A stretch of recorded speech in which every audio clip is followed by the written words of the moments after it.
Hello friends, welcome my channel. আজ একটা recipe নিয়ে হাজির হয়ে গেছি আপনাদের কাছে শেয়ার করব বলে। তো ইডলি বাড়িতে অনেকে অনেক রকমভাবে বানিয়েছেন, আমি আমার মতো বানিয়েছি। দেখুন কতটা নরম ও সফট হয়েছে।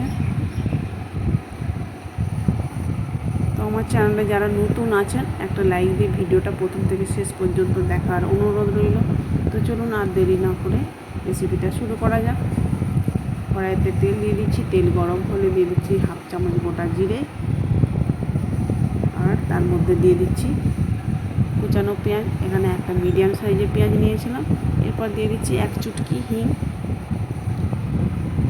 পেঁয়াজটা হালকা ভাজা হয়ে গেলে এর মধ্যে দিয়ে দিচ্ছি আদা, রসুন ও কাঁচা লঙ্কা। তো আদা রসুনের কাঁচা গন্ধটা চলে গেলে দিয়ে দিচ্ছি হাফ চামচ জিরে, হলুদ ও লঙ্কা গুঁড়ো।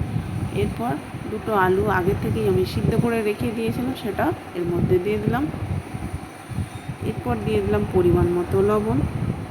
সব উপকরণ ভালোভাবে মেশানো হয়ে গেলে আমি নামিয়ে নেব। দেখুন আলুর পুরটা আমার রেডি হয়ে গেছে। এরপর ইডলির ব্যাটার বানানোর জন্য এখানে চালের গুঁড়ো নিয়ে নিয়েছি 250 গ্রামের মতো, আর দিয়ে দিলাম লবণ আর সামান্য খাবার সোডা, আর 50 গ্রামের মতো টক দই দিয়ে দিলাম।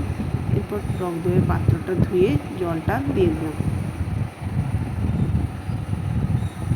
এরপর এর মধ্যে একটা ইনো দেখুন দিয়ে দিচ্ছি। ইনোটা দিলে ইডলিটা খুব নরম ও সফট হবে।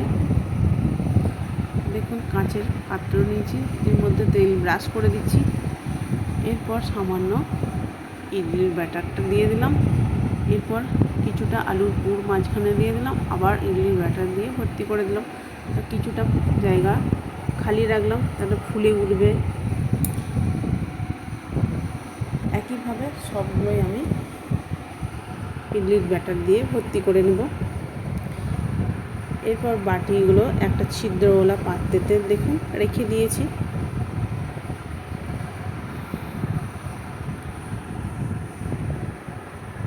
এরপর এগুলো সিদ্ধ করতে দেব, তার জন্য একটা কড়াইতে জল দেখুন বসিয়ে দিয়েছি। তো জল ফুটে উঠলে এরপরে পাত্রটা এর মধ্যে বসিয়ে দিচ্ছি, ঢাকা দিয়ে 15 মিনিট রেখে দেব। দেখুন ছুরিটা দিয়ে চেক করে নিলাম, দেখুন কতটা সুন্দর হয়েছে। তো যারা আমার ফেসবুক পেজ থেকে দেখছেন পেজটা অবশ্যই ফলো করে দিতে পারেন, আর যারা আমার ইউটিউব চ্যানেলে নতুন আছেন একটা সাবস্ক্রাইব করার অনুরোধ রইল। বাড়িতে আপনারা অবশ্যই বানিয়ে দেখুন, কেমন হলো কমেন্ট করে জানাতে ভুলবেন না। আর ভালো লাগলে লাইক, কমেন্ট, শেয়ার করে দিতে পারেন। এর সাথে আমি গ্রিন চাটনি বানিয়ে নিয়েছি।